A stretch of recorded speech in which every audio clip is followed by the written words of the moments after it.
وہ بس مجھے رخصت کرنے پر زور دے رہے تھے، اپنی جان چھڑانے کے لیے۔ امی ابو بھی چاہتے تھے کہ ہم اس کی ذمہ داری سے آزاد ہو جائیں۔ یوں میری شادی کا دن قریب آ گیا۔ لال جوڑا پہن کر میں دلہن بن کر تیار تھی، لیکن جب بھی میں اپنے آئینے میں خود کو دیکھتی تو ایسے لگتا کہ میرے پیچھے ایک کالا سایہ کھڑا ہے جو محبت بھری آنکھوں سے مجھے دیکھ رہا ہے۔ میں ان آنکھوں سے ڈر جاتی اور اپنی نظریں جھکا لیتی۔ میں نے جس طرح نکاح نامے پر سائن کیے تھے یہ میں ہی جانتی تھی۔ میں تو شاید اپنے ہوش و حواس میں بھی نہیں تھی۔ پھر میں ہچکیوں سے روتی ہوئی رخصت ہو گئی، لیکن جیسے ہی گاڑی میں بیٹھی اچانک ہی میری نظر اپنے برابر میں بیٹھے اس نوجوان پر پڑی تو میرے پیروں تلے سے زمین نکل گئی۔ سر پر پگڑی پہنے، دلہے کا لباس پہنے، وہ کوئی اور نہیں بلکہ وہی شخص تھا جسے میں نے اس کی بدتمیزی پر تھپڑ مارا تھا۔ میں حیرت سے آنکھیں پھاڑے اس لڑکے کو دیکھ رہی تھی جو میرا شوہر بن گیا تھا، لیکن اس کی آنکھوں میں میرے لیے عزت اور محبت نہیں بلکہ شدید نفرت تھی۔ وہ حقارت بھری نظروں سے میرے وجود کو دیکھ رہا تھا۔ میں سوچ بھی نہیں سکتی تھی کہ میری شادی اس سے ہوگی، میری زندگی یوں برباد ہو جائے گی۔ اگر مجھے پتا ہوتا کہ یہ میرا شوہر ہے تو میں کبھی بھی اس سے شادی نہیں کرتی۔ پھر ساری رسموں کے بعد مجھے کمرے میں پہنچا دیا گیا۔ کمرہ بہت اچھے طریقے سے سجایا گیا تھا، جہاں میں دلہن کا لباس پہن کر اپنے شوہر کا انتظار کر رہی تھی، لیکن میرا پورا وجود کانپ رہا تھا۔ ایسے لگ رہا تھا کہ اس شخص نے مجھ سے بدلہ لینے کے لیے شادی کی ہے۔ پھر جیسے ہی وہ کمرے میں آیا اچانک ہی اس نے مجھے دھکا دے کر بیڈ پر گرا دیا اور تھوکتے ہوئے کہنے لگا، میں تمہیں اپنے قدموں میں جھکتا ہوا دیکھنا چاہتا ہوں۔ تم نے ساری یونیورسٹی کے لڑکے لڑکیوں کے سامنے مجھ پر ہاتھ اٹھایا تھا، اسی بات کا بدلہ لینے کے لیے میں نے تم سے شادی کی ہے۔ آخر وہی ہوا جس کا ڈر تھا۔ آج وہ حقیقت بتا رہا تھا، لیکن اچانک ہی میرے جسم کو زوردار جھٹکا لگا تھا۔ جیسے ہی اس نے مجھے مارنے کے لیے میری طرف ہاتھ بڑھایا، میں نے اس کا ہاتھ پکڑ کر اس برے طریقے سے مروڑا کہ وہ چلا اٹھا تھا۔ وہ حیرت سے آنکھیں پھاڑے مجھے دیکھ رہا تھا کہ میرے اندر اتنی طاقت کہاں سے آ گئی، جبکہ میں تو اپنے ہوش و حواس میں ہی نہیں تھی۔ میں نہیں جانتی تھی کہ میرے ساتھ اس کمرے میں کیا ہو رہا ہے، بس اتنا محسوس کیا تھا کہ میرا شوہر جس کا نام سرمد تھا وہ مجھے مارنے کی کوشش کر رہا تھا، لیکن میرے اندر اتنی طاقت آ گئی تھی کہ میں نے اپنا بچاؤ کیا تھا۔ آخر کار وہ نیچے جا گرا اور بے بسی کی حالت میں فرش پر پڑا مجھے آنکھیں پھاڑے دیکھ رہا تھا۔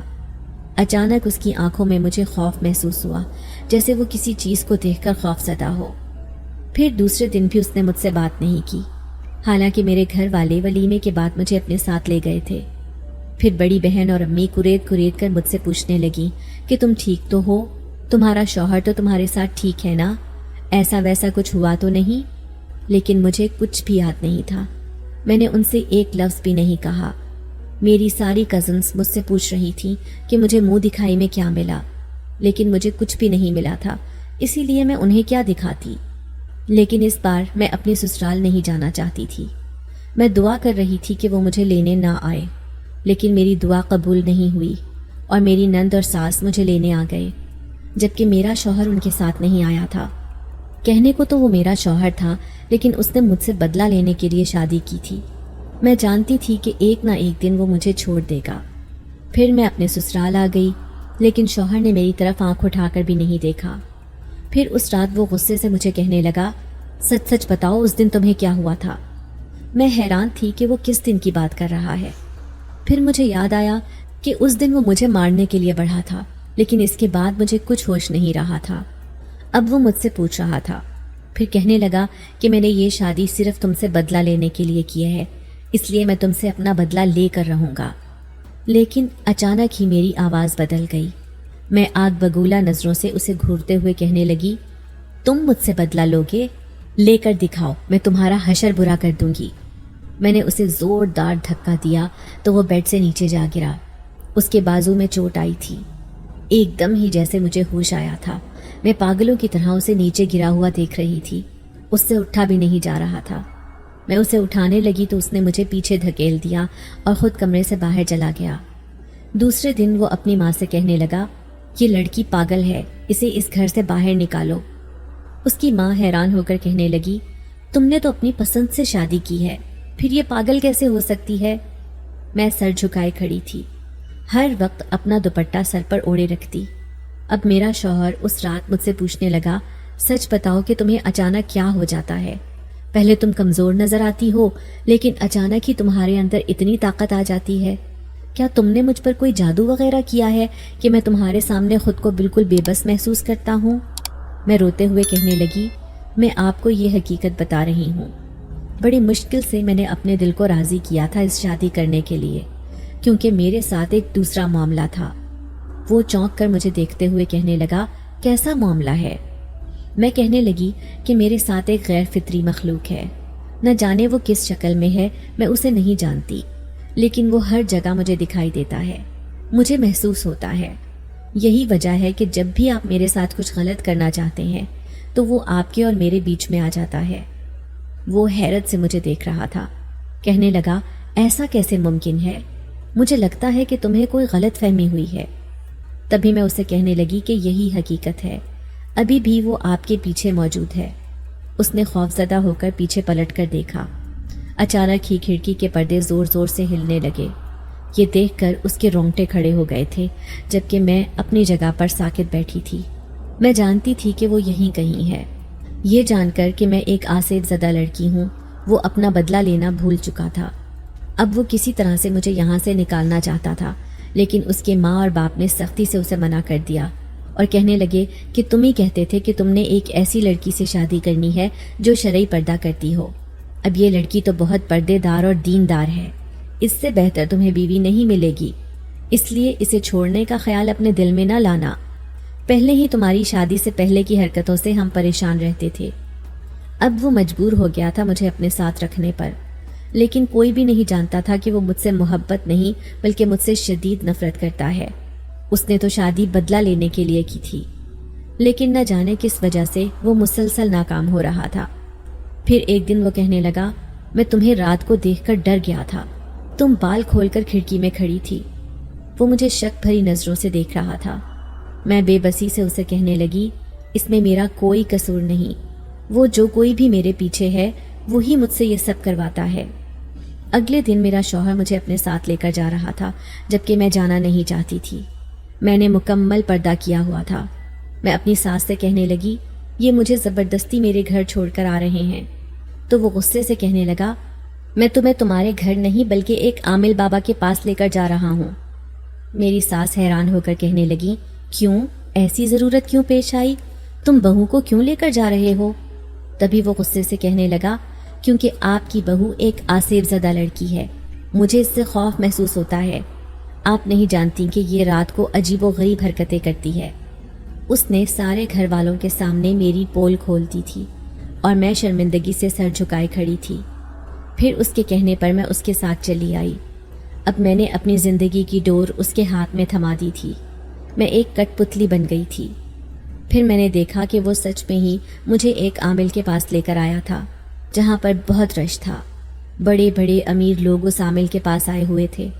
پھر وہ میری طرف دیکھتے ہوئے کہنے لگا، یہ بہت بڑا عامل ہے، لاکھوں روپے فیس لیتا ہے، لیکن بہت اچھا علاج کرتا ہے۔ میں بھی اس کے منہ سے جاننا چاہتا ہوں کہ آخر تمہارے ساتھ کیا مسئلہ ہے؟ کیا تم نے جو بتایا تھا وہ سچ ہے یا پھر وہ سب جھوٹ تھا؟ میں خاموشی سے اس کی باتیں سن رہی تھی۔ تھوڑی دیر بعد ہمارا نمبر آیا تو میں اس کے ساتھ اندر چلی گئی۔ میں مکمل پردے میں تھی، صرف میری آنکھیں ہی دکھائی دے رہی تھیں۔ تبھی عامل کہنے لگا، کیا ہوا ہے اسے؟ میرا شوہر کہنے لگا، عامل بابا یہ کہتی ہے کہ مجھے غیر فطری مخلوق دکھائی دیتی ہے، وہ ہر وقت اس کے ساتھ ہوتی ہے، میں نے بھی وہ چیز اس کے اندر محسوس کی ہے۔ آپ مجھے اس کا حساب کر کے بتائیں کہ آخر اس کے ساتھ کیا معاملہ ہے۔ عامل نے اچانک میرے سر پر ہاتھ رکھا تو میری آنکھیں ایک دم بے تحاشا لال ہو گئیں۔ میں غصے سے اس کی طرف دیکھ رہی تھی۔ پھر اپنے شوہر سے کہنے لگی، مجھے گھر جانا ہے۔ اس نے مجھے خاموش رہنے کا اشارہ کیا، لیکن مجھے بے چینی اور گھبراہٹ ہو رہی تھی۔ دل چاہ رہا تھا کہ ابھی اٹھ کر یہاں سے بھاگ جاؤں، لیکن نہ جانے ایسی کون سی قوت تھی جو مجھے وہیں بیٹھے رہنے پر مجبور کر رہی تھی۔ تھوڑی ہی دیر بعد عامل نے اپنی سرخ آنکھیں کھول کر مجھے دیکھا، وہ جیسے مجھے اندر تک پڑھ لینا چاہتا تھا۔ پھر میرے شوہر سے کہنے لگا، یہ جو کچھ کہہ رہی تھی بالکل سچ ہے، اس کے پیچھے ایک جن ذات ہے، لیکن اس کا کوئی قصور نہیں۔ قصوروار یہ ہے کیونکہ یہ آدھی دوپہر کو اس درخت کے نیچے بیٹھی تھی جہاں پر وہ جن ذات عبادت کر رہا تھا۔ وہ بہت ہی نیک جن ذات تھا، لیکن جب یہ اس درخت کے نیچے بیٹھی تو وہ اپنی عبادت چھوڑ کر اس کی طرف متوجہ ہو گیا، کیونکہ یہ اپنے چہرے سے نقاب ہٹا چکی تھی، اور یہ تمہاری بیوی ہے بھی بہت خوبصورت، اسی لیے وہ اس پر پہلی نظر ڈالتے ہی اس پر عاشق ہو گیا۔ تبھی وہ اسے ہر جگہ دکھائی دیتا ہے، کیونکہ یہ بہت نیک اور دیندار ہے، اس لیے وہ پوری قوت سے اس کے سامنے نہیں آ پاتا۔ یہ 5 وقت کی نماز پڑھتی ہے، کسی غیر کے سامنے نہیں آتی، اسی لیے اس کی یہی ادا اسے بہت پسند آئی ہے، کیونکہ وہ بھی ایک عبادت گزار جن ذات ہے۔ وہ اسے کوئی نقصان نہیں پہنچانا چاہتا، لیکن اگر کوئی بھی اسے کوئی تکلیف پہنچائے گا تو وہ اس سے بدلہ لے گا۔ اگر وہ تمہارے سامنے بھی خود کو ظاہر کرے گا، اس وقت جب تم اسے کوئی تکلیف دو گے، تمہیں پریشان ہونے کی ضرورت نہیں ہے۔ لیکن میں جلدی سے عامل بابا سے کہنے لگی کہ مجھے اس جن ذات سے جان چھڑوانی ہے، کیونکہ وہ میرے اور میرے شوہر کے درمیان آنا چاہتا ہے۔ میرا شوہر بہت اچھا ہے، میں اس کے ساتھ اپنی باقی کی زندگی گزارنا چاہتی ہوں۔ میرے منہ سے یہ الفاظ سن کر سرمد حیران رہ گیا تھا۔ وہ حیرت سے مجھے دیکھ رہا تھا، لیکن میں نے اس کی حیرت کو نظر انداز کر دیا۔ پھر وہ عامل سرگوشی میں کہنے لگا، اس وقت میں جو بھی تم سے بات کر رہا ہوں وہ ہماری ساری باتیں سن رہا ہے، اس لیے بہتر ہوگا کہ ہم یہ معاملہ اگلی جمعرات پر اٹھا کر رکھیں۔ دراصل میں ایک ساتھ یہ کام نہیں کر سکتا، اس سے تو مجھے ہی نقصان ہوگا۔ عامل بابا نے ہم دونوں کو گھر بھیج دیا تھا، لیکن اب میرا شوہر مجھ سے سخت خوفزدہ رہنے لگا تھا۔ میں نے اس کے سامنے ہاتھ جوڑ دیے اور کہنے لگی، خدا کے لیے میرا یہ راز کسی کو نہ بتانا، ورنہ تمہارے گھر والے مجھ سے نفرت کرنے لگ جائیں گے۔ وہ غصے سے کہنے لگا، میں بھی تو یہی چاہتا ہوں کہ سب تم سے نفرت کریں اور میں تمہیں طلاق دے دوں۔ اتنی بڑی بات سن کر میں رونے لگی، میری آنکھوں میں آنسو آ گئے تھے، لیکن اچانک ہی ان کے ہاتھ سے اسٹیئرنگ چھوٹ گیا، گاڑی بے قابو ہوئی اور سامنے ایک درخت سے جا ٹکرائی۔ ان کے ماتھے سے خون نکل کر چہرے پر گرا تھا، جبکہ مجھے تو خراش بھی نہیں آئی تھی۔ میں سخت خوفزدہ ہو گئی، نہ جانے ان کے ساتھ کیا ہوا تھا۔ وہ حیرت سے مجھے دیکھ رہے تھے، پھر سمجھ گئے کہ انہوں نے مجھے برا بھلا کہا، طلاق دینے کی دھمکی دی، تبھی تو ان کے ساتھ یہ ہوا ہے۔ عامل بابا نے کہا تھا کہ اگر میرے ساتھ جو بھی کوئی برا کرے گا اس کے ساتھ وہ جن ذات بدلہ لے گا۔ میں گھبرا کر کہنے لگی کہ آپ کو بہت چوٹ آئی ہے۔ میں انہیں ٹیشو پیپرز دے رہی تھی، انہوں نے ایک جھٹکے سے ٹیشو پیپر لیا اور اپنے ماتھے پر رکھ لیا۔ گاڑی بھی چلنے سے انکاری تھی۔ اب ہم دونوں پیدل ہی پیدل گھر کی طرف جا رہے تھے، کیونکہ راستے میں ایک بھی سواری نظر نہیں آ رہی تھی اور یہ راستہ سنسان بھی تھا۔ تھوڑی سی دور جا کر میں تھک گئی۔ اچانک ہی میری نظر اسی درخت پر پڑی جس کے سائے میں بیٹھ گئی تھی۔ تھوڑی ہی دور میرا شوہر بھی کھڑا تھا۔ خوف کے مارے میرے رونگٹے کھڑے ہو گئے۔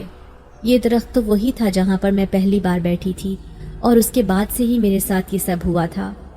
اچانک ہی درخت کی شاخ کے اندر چھپا بیٹھا مجھے سفید لباس والا وہ نوجوان دکھائی دینے لگا۔ میرا شوہر پیٹھ موڑ کر کھڑا تھا، لیکن وہ مسلسل مجھے دیکھے جا رہا تھا۔ اس کی آنکھیں بالکل سفید تھیں۔ یہ وہی تھا جو مجھے راستے میں دکھائی دیتا تھا۔ میں پاگلوں کی طرح اسے دیکھے جا رہی تھی۔ مجھے پورا یقین ہو گیا تھا کہ یہ کوئی انسان نہیں بلکہ ایک جن ذات تھا۔ تبھی وہ 2 قدم چلتا ہوا میرے قریب آیا اور کہنے لگا، تم پریشان مت ہو، میرے ہوتے ہوئے تمہیں کبھی کوئی تکلیف نہیں ہوگی۔ میں خوف سے کانپ رہی تھی۔ اسے انسانوں کی طرح بات کرتے دیکھ کر خوف کے مارے میں بت بن گئی تھی۔ پھر وہ فوراً ہی درخت کے اندر جا کر چھپ گیا، جیسے اس کا وجود ہی نہ ہو۔ تبھی میرا شوہر غصے سے پلٹا اور کہنے لگا، کب تک یہاں پر بیٹھی رہو گی؟ اب گھر چلو، گاڑی بھی خراب ہو گئی ہے۔ میں خاموشی سے ان کے پیچھے پیچھے چل رہی تھی، لیکن مجھے اپنے قدم من کے محسوس ہو رہے تھے۔ لیکن اچانک میں بے ہوش ہو کر نیچے زمین پر جا گری۔ وہ بوکھلا کر پلٹا۔ پھر جب مجھے ہوش آیا تو میں اپنے بستر پر تھی۔ سارے گھر والے جمع تھے، سب یہی سمجھ رہے تھے کہ ایکسیڈنٹ کی وجہ سے میں بے ہوش ہو گئی تھی، لیکن کوئی بھی نہیں جانتا تھا کہ میں اس جن ذات کی وجہ سے بے ہوش ہوئی تھی۔ پھر رات ہوئی تو میرا شوہر کہنے لگا، دل تو چاہتا ہے کہ سارے گھر والوں کے سامنے تمہارا راز بتا دوں کہ ایک آسیب زدہ لڑکی میرا مقدر بن گئی ہے، لیکن افسوس اس بات کا ہے کہ تم سے شادی کی ضد میں نے ہی کی تھی۔ میرے گھر والے تو میری شادی میری کزن شہلا سے کرنا چاہتے تھے جو ایک بہت ماڈرن لڑکی ہے، لیکن حقیقت یہ تھی کہ یونیورسٹی میں تمہیں نقاب میں دیکھ کر اکثر میرا دل چاہتا کہ میں تمہیں دیکھوں کہ تم کیسی نظر آتی ہو۔ جب بھی اس دن میں نے تم سے شرارت کی، لیکن تم نے سب کے سامنے مجھے تھپڑ مارا تو مجھے تم سے نفرت ہو گئی۔ میں ان کی باتیں سن کر رنجیدہ ہو گئی اور کہنے لگی، اگر آپ کی جگہ کوئی آوارہ لڑکا ہوتا تو میں اس کے ساتھ بھی یہی کرتی، اس میں میرا کوئی قصور نہیں تھا۔ آپ نے میری عزت پر ہاتھ ڈالا تھا، اسی لیے میں نے یہ حرکت کی۔ اگر آپ کو میرا چہرہ پسند ہی نہیں تو آپ مجھے چھوڑ دیں۔ میری آنکھوں میں آنسو تھے۔ تبھی اس نے میرے سامنے ہاتھ جوڑ دیے اور کہنے لگا، اب تم رو کر یہ ڈرامے نہ کرو، ورنہ وہ تمہارا عاشق جنزاد مجھ پر حملہ آور ہو جائے گا۔ اچانک ہی میں نے اپنے شوہر کا ہاتھ تھام لیا اور کہنے لگی کہ میں جھوٹ نہیں کہتی، لیکن شادی کے بعد مجھے آپ سے محبت ہو گئی ہے۔ میرے منہ سے یہ الفاظ سن کر وہ حیران رہ گیا تھا۔ تبھی میں نظریں جھکا کر کہنے لگی، میں جانتی ہوں کہ میں کیسی لڑکی ہوں جس پر ایک جنزاد عاشق ہے، لیکن حقیقت یہی ہے کہ نکاح کے بعد مجھے آپ سے محبت ہو گئی تھی۔ اس کی وجہ یہ ہے کہ آپ نے میری ساری خامیوں کے باوجود مجھے قبول کیا تھا۔ دوسری طرف میں نے ساری زندگی کسی غیر مرد کی طرف آنکھ اٹھا کر بھی نہیں دیکھا۔ میری زندگی میں آنے والے پہلے مرد آپ ہی ہیں۔ میں نے پوری سچائی کے ساتھ اپنے دل کی بات انہیں بتا دی تھی۔ میں نے دیکھا کہ وہ بالکل خاموش تھے، پھر خاموشی سے اٹھ کر کمرے سے باہر چلے گئے۔ میں مایوس ہو گئی تھی، جان گئی کہ اب وہ مجھے کبھی بھی اپنی زندگی میں قبول نہیں کریں گے۔ لیکن اگلے دن مجھ پر حیرتوں کے پہاڑ ٹوٹ پڑے جب وہ کہنے لگے کہ آج ہمیں عامل بابا کے پاس جانا ہے۔ میں چاہتا ہوں کہ وہ جنزاد ہمیشہ کے لیے تمہاری زندگی سے چلا جائے تاکہ ہم دونوں ایک دوسرے کے ساتھ خوش رہیں۔ یہ سن کر تو مجھ پر جیسے بہار کا موسم چھا گیا تھا۔ مجھے یقین نہیں آ رہا تھا کہ میرے شوہر کا رویہ میرے ساتھ بدل گیا ہے۔ وہ انسان جس نے بدلہ لینے کے لیے مجھ سے شادی کی تھی، لیکن اب ان کے منہ سے یہ الفاظ سن کر میں خوشی سے جھوم اٹھی تھی۔ پھر اپنے شوہر کے ساتھ عامل بابا کے آستانے پر جا پہنچی۔ میں کہنے لگی کہ میں اس جنزاد سے روبرو بات کرنا چاہتی ہوں۔ یہ سن کر وہ عامل حیران رہ گیا تھا۔ کہنے لگا، اتنی ہمت ہے تمہارے اندر لڑکی کہ تم اس جنزاد سے بات کر سکو؟ میں نے اس بات میں سر ہلایا اور کہنے لگی، جی ہاں، میں ہمیشہ کے لیے اس سے اپنا پیچھا چھڑانا چاہتی ہوں۔ میں چاہتی ہوں کہ میں اپنے شوہر کے ساتھ خوش رہوں۔ پھر وہ مجھے ایک الگ خفیہ کمرے میں لے گیا تھا جہاں پر عجیب و غریب سی تصویریں لگی تھیں اور وہاں کا ماحول بہت ہی خوفناک تھا۔ تبھی وہ عامل بابا کہنے لگا، یہاں پر میں حاضری دوں گا اور وہ جنزاد حاضر ہو جائے گا، لیکن تم نے ہی اس سے بات کرنی ہے۔ مجھے ایسے لگتا ہے کہ وہ بہت نیک اور دیندار ہے، وہ بہت آسانی سے تمہارا پیچھا چھوڑ دے گا، اس لیے میں چاہتا ہوں کہ تم خود اس سے بات کرو۔ تھوڑی ہی دیر بعد وہ نہ جانے کون سا عمل کرنے لگا۔ اس کے عمل کرتے ہی جیسے مجھ پر عجیب سی کیفیت طاری ہو گئی تھی۔ تبھی اچانک ایک روشنی سی چمکی۔ سفید رنگ کے لباس میں وہ میرے سامنے ہی تھا، جسے میں کئی بار دیکھ چکی تھی، جو اسی درخت پر رہتا تھا جس کے سائے تلے میں بیٹھی تھی۔ میں اسے پہچان گئی تھی کیونکہ وہ میرے سامنے ایک دو بار نہیں بلکہ کئی دفعہ آیا تھا۔ تبھی وہ عامل سے کہنے لگا، کیوں بلایا ہے تو نے مجھے؟ عامل، تو جانتا نہیں ہے کہ اس لڑکی کے ہوتے ہوئے میں اس کے سامنے نہیں آنا چاہتا۔ اگر یہ ایک دیندار لڑکی ہے تو میں بھی عبادت گزار جنزاد ہوں۔ میں اسے تنگ کرنے کے لیے نہیں آتا، بس میں اس پر عاشق ہوں، یہ مجھے اچھی لگتی ہے، اس لیے میں اس کے سامنے آتا ہوں۔ تبھی میں اس سے کہنے لگی، اگر تم میری عزت کرتے ہو، میں تمہیں اچھی لگتی ہوں، تو خدا کے لیے میرا پیچھا چھوڑ دو، میرے سامنے آنا بند کر دو، کیونکہ جب بھی تم مجھے اپنی موجودگی کا احساس دلاتے ہو تو میں زندگی سے بہت دور ہو جاتی ہوں۔ میں ان کے ساتھ انصاف نہیں کر پاتی جو میرے اپنے ہیں، میں ہر چیز سے تنگ آ جاتی ہوں، اسی لیے تم واپس اپنی دنیا میں چلے جاؤ۔ مجھے معاف کر دو اگر میں نے تمہیں عبادت کرتے ہوئے تنگ کیا تھا تو۔ میں اس سے معافی مانگ رہی تھی۔ پھر وہ کہنے لگا، ٹھیک ہے، اگر تمہاری اسی بات میں خوشی ہے تو میں کبھی بھی تمہارے سامنے نہیں آؤں گا۔ ہاں، لیکن جب بھی میرا دل تمہیں دیکھنے کو چاہے گا تو میں دور سے تمہیں دیکھنے ضرور آؤں گا، اور اگر تمہیں میں دکھائی دے گیا تو یہ میرے لیے خوشی کی بات ہوگی۔ یہ کہتے ہی وہ میرے سامنے سے غائب ہو گیا۔ گو کہ مجھے یقین نہیں آ رہا تھا کہ وہ اتنی آسانی سے میرا پیچھا چھوڑ دے گا، لیکن عامل بابا نے مجھے اور سرمد کو یقین دلایا کہ اب وہ کبھی بھی واپس نہیں آئے گا۔ اب میں سرمد کے ساتھ واپس گھر آ گئی تھی۔ پھر اچانک ہی ہم دونوں میں اس قدر محبت پیدا ہوئی کہ سارے گھر والے حیران رہ گئے۔ اس کے ماں باپ بھی حیران تھے کہ کہاں تو سرمد مجھے چھوڑنا چاہتا تھا، وہ بار بار یہی کہتا کہ وہ مجھ سے پیچھا چھڑانا چاہتا ہے، لیکن اب وہ سچ میں ہی مجھ سے محبت کرنے لگا تھا۔ شاید یہ میری وہ دعائیں تھیں جو میں نمازوں میں کرتی تھی۔ میں چاہتی تھی کہ میری زندگی میں ایک ایسا ہمسفر ہو جو میرا بہت خیال رکھے، میری عزت کرے، اور جیسا میں رہنا چاہتی ہوں مجھے ویسا ہی رہنے دے۔ اب میرے شوہر نے بھی مجھے شرعی پردہ کرنے کی اجازت دے دی تھی، لیکن اس دن وہ اپنے دوستوں کے گھر مجھے لے کر گیا تو میں مکمل نقاب میں تھی۔ سب لوگوں نے مجھے خوب دل سے ویلکم کیا کیونکہ وہ سرمد کے گہرے دوست تھے۔ بالآخر میں نے اپنی سمجھداری سے سرمد کے دل میں کچھ جگہ بنا لی تھی۔ ابھی 2-3 دن گزرے تھے کہ اچانک میری طبیعت خراب رہنے لگی۔ میں اپنے شوہر کے ساتھ ڈاکٹر کے پاس گئی تو اس نے مجھے خوشخبری سنائی کہ میں ماں بننے والی ہوں۔ یہ دن میرے لیے بہت خوش قسمت ثابت ہوا تھا۔ پھر یہ خوشی کی خبر سنانے کے لیے میں اپنے ماں باپ کے گھر آئی۔ امی مجھے دیکھ کر بہت خوش تھیں، بڑی بہن کے چہرے پر بھی آسودگی چھا گئی۔ پھر وہ میرے شوہر سے کہنے لگیں کہ اس کا خیال رکھنا، کیونکہ یہ ایک ایسی لڑکی ہے جس نے کبھی آنکھ اٹھا کر دوسرے کی طرف دیکھا بھی نہیں ہے، اس لیے جیسی یہ زندگی گزارنا چاہتی ہے اسے ویسی ہی زندگی جینے دینا۔ سرمد نے انہیں یقین دلایا تھا کہ وہ ساری زندگی میرا خیال رکھے گا۔